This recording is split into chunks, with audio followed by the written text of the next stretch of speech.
Let's solve this radical equation.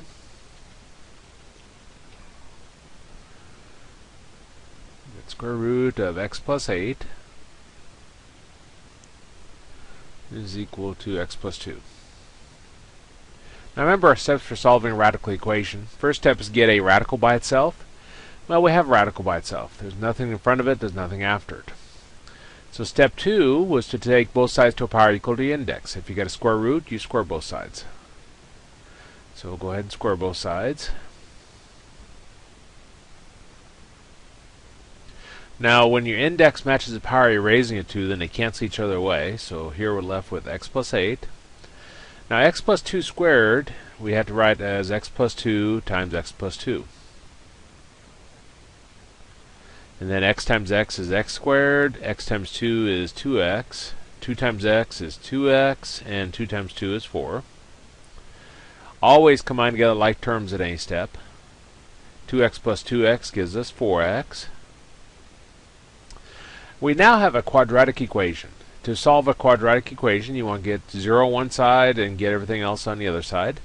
So I'm going to move the x plus 8 over to the right side. Remember, when you take anything across or equals, your sign changes. So we got x squared plus 4x, and the x becomes a negative x plus 4, and then the 8 becomes a negative 8. Well, 4x minus x gives us 3x. 4 minus 8 gives us negative 4. Now, x squared, x, no number in front of our x squared. This is the PSD method. So we're going to take our number at the end, which is 4, ignore our sign, and come up with our three columns, P, S, and D. P column, we'll write down all product give us 4. We got 1 times 4, 2 times 2. S column, we add them. 1 plus 4 is 5, 2 plus 2 is 4. Difference column, we subtract them. 4 minus 1 is 3, 2 minus 2 is 0. Now, the number we're looking for is a number in our middle term, which is 3, which is right here, which means we'll use 1 and 4.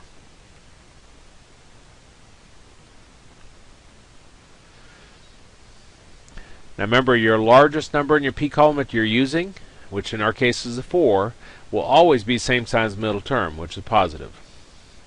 Number I circled in the difference column, D for different signs, means one will be positive, one will be negative. If the 4 is positive, then the 1 has to be negative. Now the zero factor property says you get 0 on one side, you factor the other side, you set each factor equal to 0. So I'll set x minus 1 equal to 0 and x plus 4 equal to 0.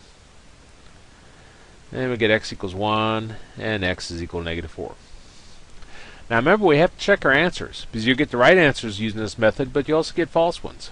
If I put 1 back up here, 1 plus 8 is 9, square root of 9 is 3.